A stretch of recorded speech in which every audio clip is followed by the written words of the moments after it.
মহিলা ওপেন বলতেছে, খলিফাতুল মুসলিমিন, আপনার আদালতের শরণাপন্ন হলাম। কেন? আমি এক অপরাধী। বলে কি অপরাধ? বলে আমি জিনা করেছি, জিনার কারণে আমার পেটে একটা অবৈধ বাচ্চা। আমার বিচার করেন, আমি দুনিয়ার বিচার মেনে নেই, আখেরাতে জাহান্নামের আযাব সইতে পারবো না। ওমর কথার আগে তরবারি কয়, জল্লাদ রেডি নি? রেডি, তরবারি রেডি কর। মহিলা জিনা করেছে, নিজেই স্বীকারোক্তি দিল, তাকে কল্লা ফেলে দাও। ওমরের ডান পার্শ্বে আলী বসা, আলী বসা ওমরের পার্শ্বে। দেখে বেতাল, ওমর এখনই তরবারি নিয়ে পাঠাবে মহিলার কল্লা ফানানোর জন্য।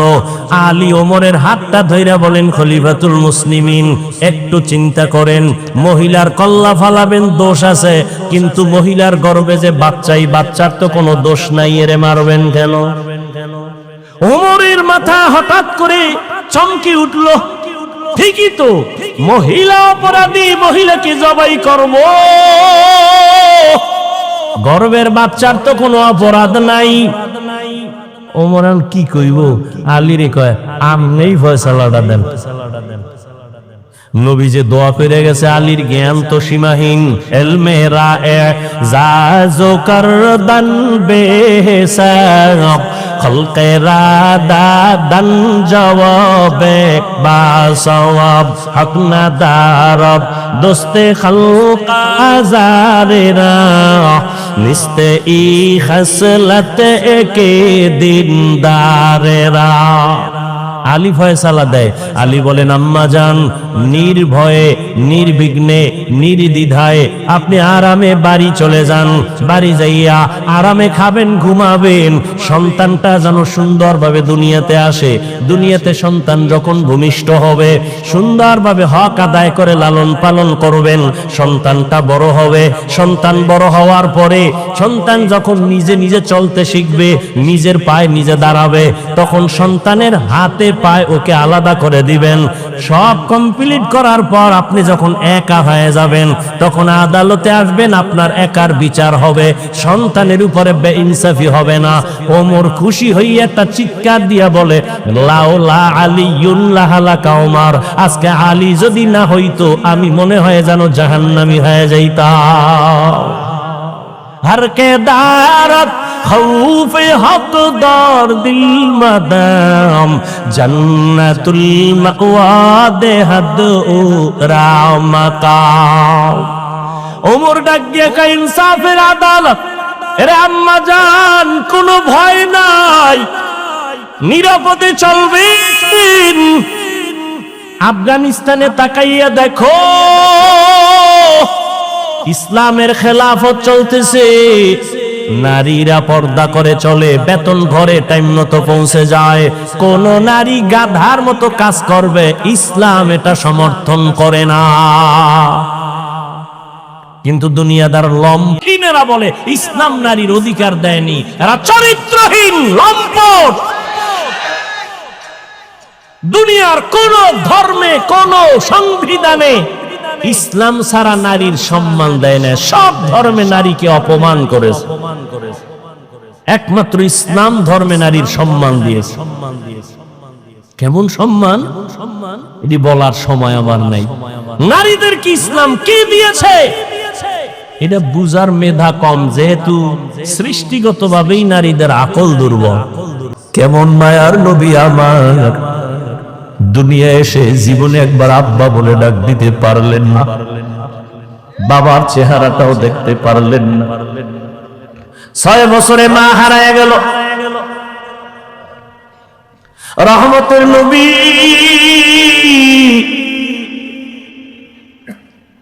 ছয় বছরে অবস্থা মা আমেনার মরণ এসে গেল।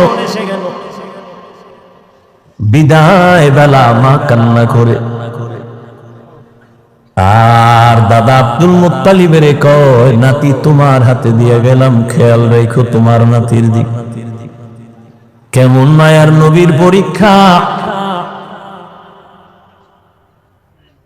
নবীজি কাঁদেন, আমি কাকে মা বলে ডাকবো? সন্তান বিপদে পড়লে দ্রুত টেলিফোন করে, বাবা আমি বিপদে পড়ছি, তাড়াতাড়ি আসো, উদ্ধার করো। মাকে বলে, মা একটু কলিজা দিয়া দোয়া করবা যেন আমার মুসিবত দূর হয়ে যায়। নবীর বাবাও নাই, নবীর মাও নেই। 8 বছর যখন নবীর বয়স, তখন দাদা আব্দুল মুত্তালিব বিদায় নিয়ে চলে গেলেন। দুনিয়া দারুল আসবাব। রহমতের নবীর উপরে 2টা ছায়া ছিল দুনিয়ার লাইনে। এক ছায়া চাচা আবু তালেব, আর এক ছায়া হলো তার সহধর্মিনী আম্মা জান খাদিজাতুল কুবরা রাদিয়াল্লাহু আনহা। কেমন কঠিন! একই বছরের অল্প টাইমের ব্যবধানে চাচাও চলে গেলেন, নবীর কলিজার স্ত্রী আম্মা জান খাদিজা রাদিয়াল্লাহু আনহাও চলে গেলেন। ওদিকে এমন একটা জায়গায় নবীরে পাঠাইলেন, এমন একটা সমাজে, যেই সমাজের মানুষগুলো পৃথিবীর নিকৃষ্ট লম্পট চরিত্রহীন। আরে মসজিদের পাশের মানুষগুলো অন্য মানুষের তুলনায় একটু লাইনে থাকে। মসজিদ তো খবরদার জোরে সাউন্ড দিয়ে গান বাজাইস না, এটা নিয়ম আছে না? মসজিদের দূরের মানুষের তুলনায় পার্শ্বের মানুষ একটু ভালো থাকে। জমিনের মধ্যে আল্লাহ শ্রেষ্ঠ মসজিদ বানাইলেন বাইতুল্লাহ। ইন্না আউওয়ালা বাইতিন মুজিআ লিন-নাসি লাল্লাযী বিবাক্কাতা মুবারাকাও ওয়া হুদা মুবারাকাও ওয়া হুদাল লিল আলামিন।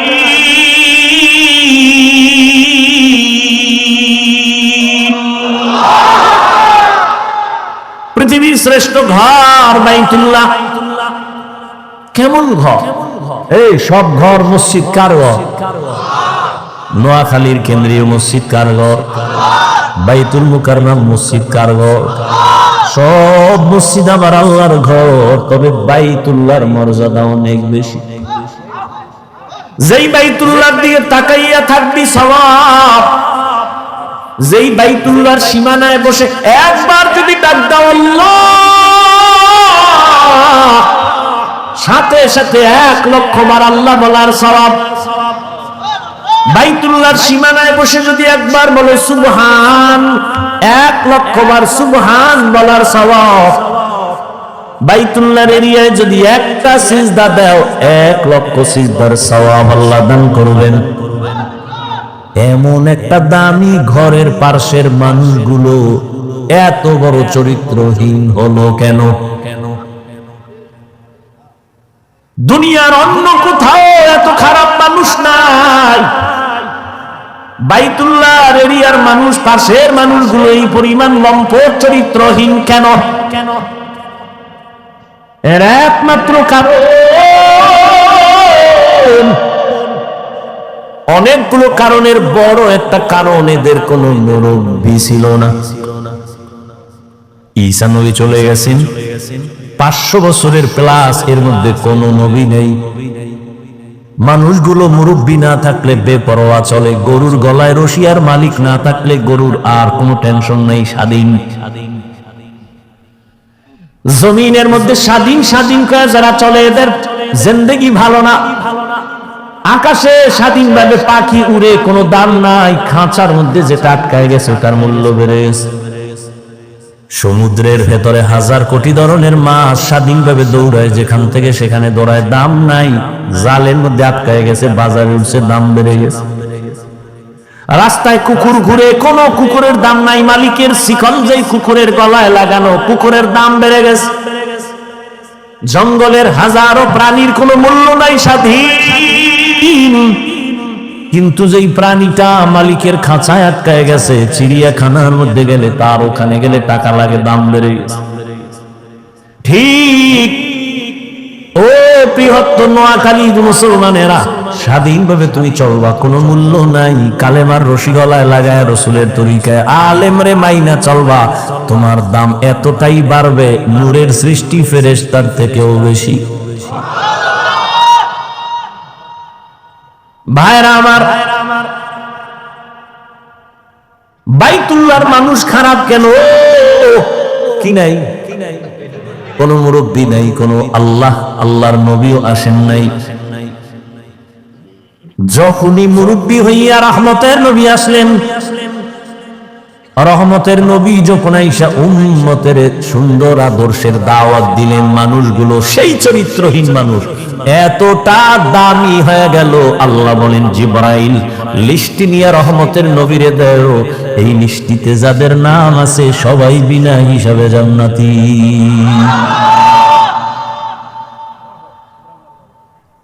বিদায় বেলা রহমতের নবী চ্যালেঞ্জ দিয়ে গেছেন, ও উম্মতেরা, দুটো জিনিস রেখে যাই, ধরে না যদি রাখতে পারো তোমাদের সম্মানও যাবে না, ঈমানও যাবে না। قال رسول الله صلى الله عليه واله وسلم, এই ওই জায়গায় একটা লোক, ও মনে হয় যায় না, ভয়ে যাও বাবা, ওই যে উঠছিল গেছে না, আবার বেজাল লাগাই সব নষ্ট করো না, তোমার সমস্যা থাকলে যাও। এটাই তো দুনিয়ার পরীক্ষা। সিনেমা হলের দরজাও খোলা, মসজিদের দরজাও খোলা, ওদিকে জাহান্নামের মার্কেট বাজারও চলতেছে, এটা জান্নাতের মার্কেটও চলতেছে, পরীক্ষা চলতেছে, কই ঢুকবি?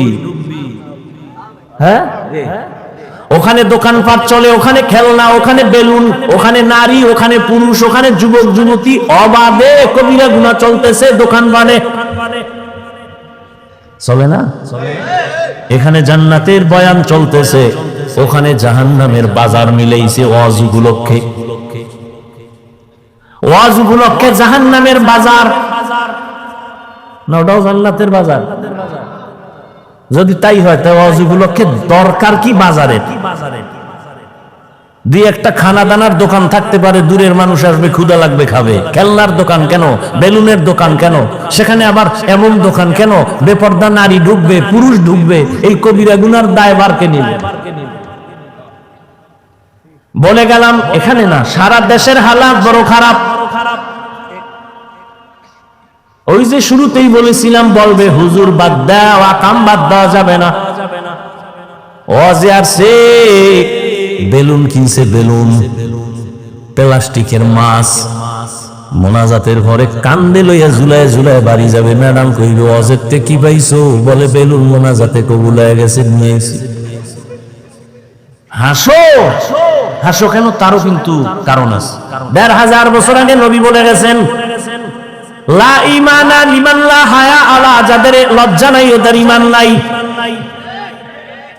পাগলের কোন লজ্জা আসেনি, এজন্য হাসে, আবার কান্দে, আবার দৌড় দেয়। অথচ আমি এখানে এতক্ষণ পর্যন্ত যতটা কথা বলছি, একটাও হাসির কথা বলি নাই।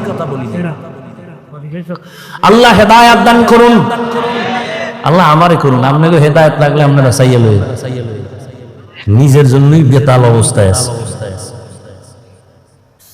ভাইরা আমার,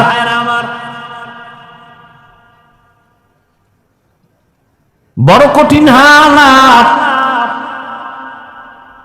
ও পর্দার আড়ালের আম্মা জানেরা, আসেনি? আছে। নোয়াখালীর মহিলারা আওয়াজ শুনে কি শুনবে? হেরা যে আয়ার ডাইনে মানে কতটি ক্যাসেট লইয়া প্যান্ডেলে বয়ে শুধু গল্প। বছরের একদিন পাইছি সমাবেশ, আর কবে হবে? বুঝান, একটু কাছে আইও, খবর নেই। ভালো কথা কইব না কইব তোর স্বামী বিদেশ নি, কয় কি হালাত? না ভালোই, এরকম আজীবন থাকলি বালা। গল্প করতে করতে বয়ান কি হলো খবর নাই।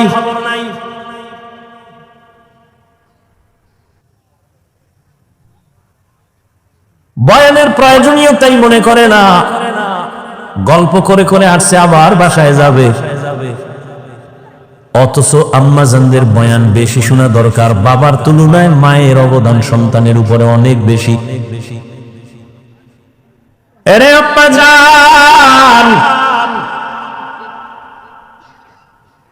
এই জমিনের মধ্যে আপনারাই হলেন বড় দামি। জমিনে যত নবী আল্লাহ পাঠাইছেন সব মায়ের সন্তান।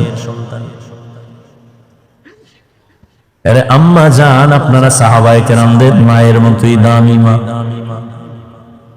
আলেম হাফেজে কোরআনদের মায়ের মতো দামি।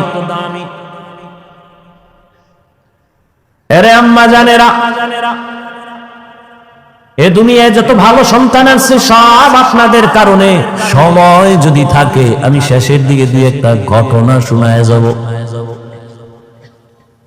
দুই একটা কিস্সা কাহিনী না বললে আমার নাম থাকে।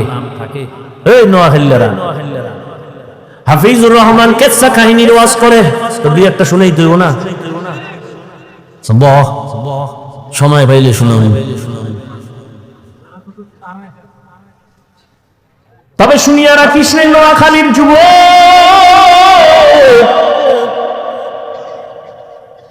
ওই কিস্সা কাহিনী বলিয়া যদি দুইটা মানুষ চোখের পানি চাইরা নামাজি হয়ে যায়, এর থেকে সফলতার কিছুই নাই। তুই বিরোধিতা করো না যেন জাহান্নাম করি করো।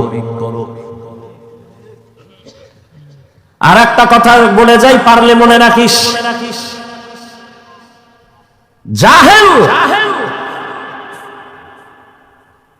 কোরআন হাদিস সম্পর্কে কি বুঝবি?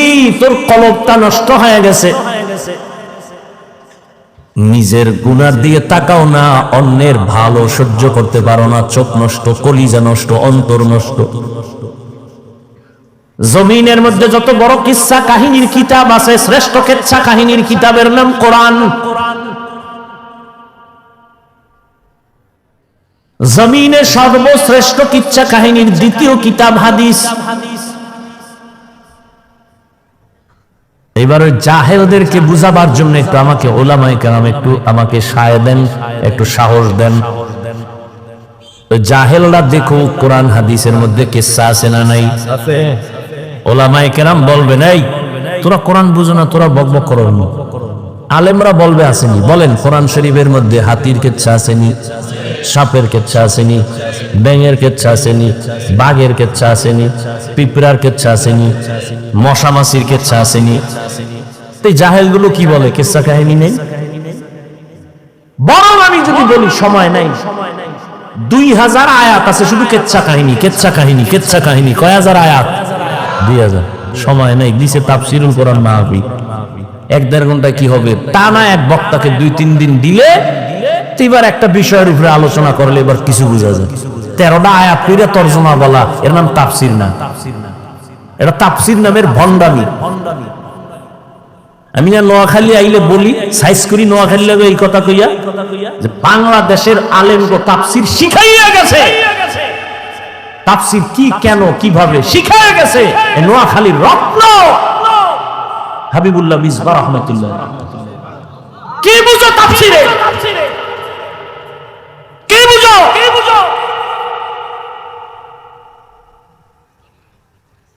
বিসমিল্লাহর বা নিয়ে আলোচনা করলে 3 দিন চলে যাবে। কি বুঝো তাফসীরে? বয়ে বয়ে গুনো কলম দিয়ে কয়টা আয়াত কইছে না, কে শিখাইছে তাফসীর?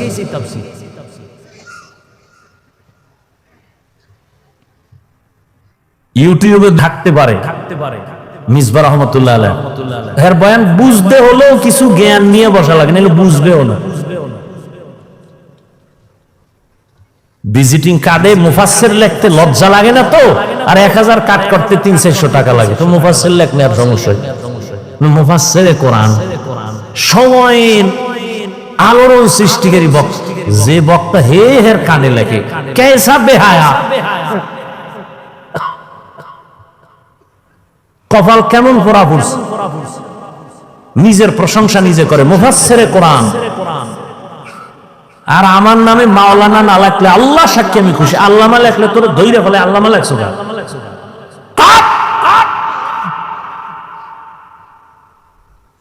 দেখি টাইটেল টুইটেল সারা দিয়ে আল্লাহ সম্মান দেয় না।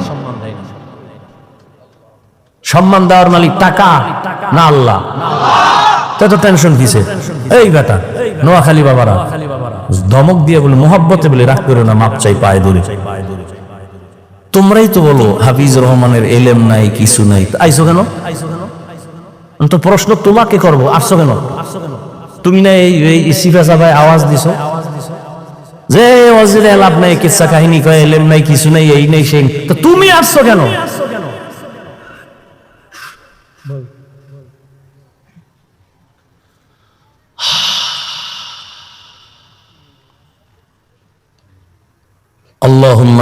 মারহামনি বিতরকিল মাআসি, আল্লাহুম্মা আরহামনি বিতরকিল মাআসি, আল্লাহুম্মা আরহামনি বিতরকিল মাআসি।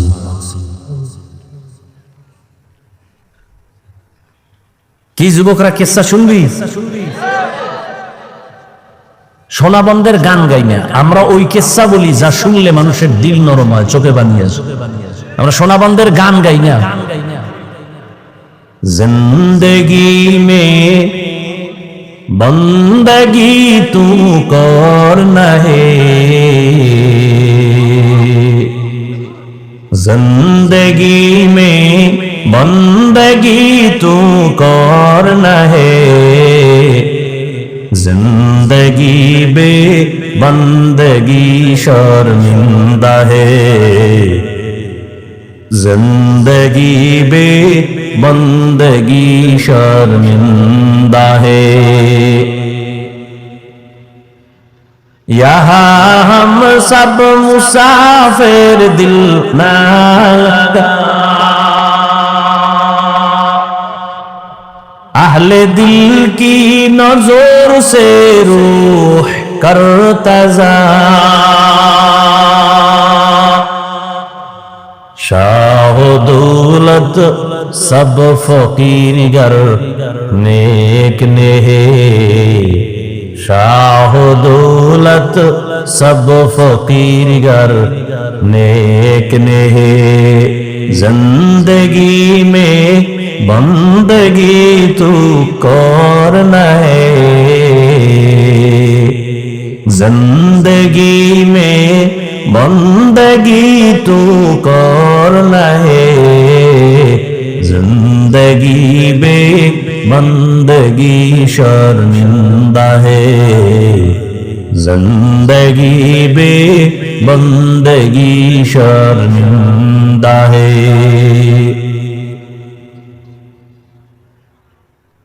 আল্লাহ তাআলা রহমতের নবীকে দুনিয়ায় পাঠাইলেন রহমত করে। নবী যখন বাইতুল্লাহে চলে আসলেন, মক্কার আমূল পরিবর্তন হওয়া শুরু হয়ে গেল। কেমন মায়ার নবী আমার, যে নবী তার হায়াতে কোনোদিন একটা মিথ্যা কথা বলেন নাই। কেমন একজন নবী পেয়েছে রে যুবক, যেই নবীর হায়াতে কোনোদিন একটা গালি কাউকে দেন নাই। এমন গর্ব করার মতো নেতা আর আছে কেউ? এই আমগুর নেতা খেতা যার পিছে ঘুরো, একজন বাইক করছে মিশা হয় না, মোবাইলটা কানে লাগায় ঘরের মধ্যে থাইকা জিগায়, ওই সাহেব কই? ঘরে বয়াকা আমি জমি নেই নাই। আছে কই? কথা বল, ঘরে না, কি কয়? জমিনে নাই। এত বড় সালা একদিন দইরা লাইছে, এই তুমি না ঘরে ছিল? কহ তো জমিনে নেই কেন? কিছু আমি খাটের উপরে ছিলাম, জমিনে ছিলাম না। এমন চালাক। কয় ভাই দাওয়াত আলহামদুলিল্লাহ। কয় আপনার বাড়ি? কয় নওজুবিল্লাহ। কেমন একজন মায়ার নবী, রহমতের নবী আমার, ১৫০০ বছর আগে বলে গেছেন, দুই জিনিস রেখে গেলাম ধরে রাখ, জীবনে ঈমান যাবে না, সম্মান যাবে না। এক হলো নবীর আদর্শ, দ্বিতীয় কোরআন। এই দুই জিনিস ১৫০০ বছর পরে এখনো যাদের কাছে আছে, এদের মতো সম্মানে এখনো জমিনে কেউ নাই। চেয়ারম্যানের চেয়ারের মেয়াদ শেষ, এমপির মেয়াদ শেষ, মন্ত্রীর মেয়াদ শেষ, এসপির মেয়াদ শেষ, ডিসির মেয়াদ শেষ। কোরআনওয়ালা নবীর আদর্শওয়ালারা যে চেয়ারে বসছেন, এই চেয়ারের তো কোনো মেয়াদই নেই। ভালো করে মনে রাখিও, টাকা দিয়া সম্মান কিনলে প্রথম ফুলের মালা, ফাইনালে জুতার মালা। আর আমার আল্লাহ যাকে সম্মান দান করবেন, ওই বান্দা দুনিয়ায়ও বাদশাহ, পরকালেও বাদশাহ। এরে নবীরা আশিক, কেমন একজন নবী আল্লাহ আমাদের দান করেছেন। যে রহমতের নবী জীবনে গালি দিবেন দূরের কথা, হাজারো গালি শুনছেন, একটা গালির জবাবও দেন নাই। আরো আশ্চর্য কথা, কেমন মায়ার নবী আমার, জীবনে কোনদিন মায়ার নবী চোখ মোবারক দুইটা গরম করে কারো দিকে তাকান নাই, চোখ গরম করে তাকান নাই। কেমন মায়ার নবী, রহমতের নবী সাহাবায়ে কেরামদের সামনে বলেন, এই তোমরা মরণের কত কাছে মনে করো, আপনাদের ধৈর্য যাইতেছে শেষ হইয়া। শুরুতে না বলছি বয়ান কি এটা এলেম আমলের বাহাদুরিতে করা যায়?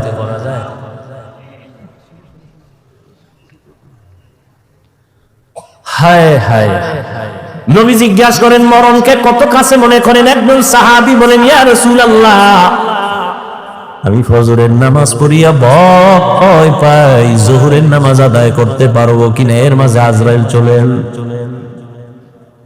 আর একজন সাহাবী বললেন, ইয়া রাসূলুল্লাহ, আমি যোহরের নামাজ আদায় করিয়া ভয়ে থাকি, আসরের নামাজ আদায় করতে পারবো কিনা, এর মাঝে না জানি আজরাইল এসে আমার রূহটা নিয়ে যায়।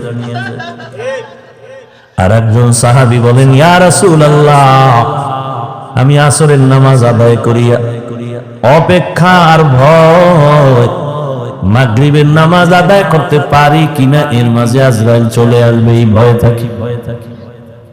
রহমতের নবী বললেন, আপনারা তো মরণকে অনেক দূরে মনে করেছেন, মরণ তো এত দূরে না, আরো কাছে। ইয়া রাসূলুল্লাহ, কেমন? আমি মনে করি নামাজ শেষ ডান দিকে যখন আমি সালামটা ফিরাই, আমি ভয় অস্থির থাকি, বাম দিকে সালাম ফিরানোর আগে আজরাইল এসে হাজির হয়ে যাবে। মরণ থেকে যতই পালাও, মরণ তোমায় নিবে ঘিরি, যদিও সুদূর আকাশ পানে লুকাও, সেটায় লাগিয়ে সিঁড়ি।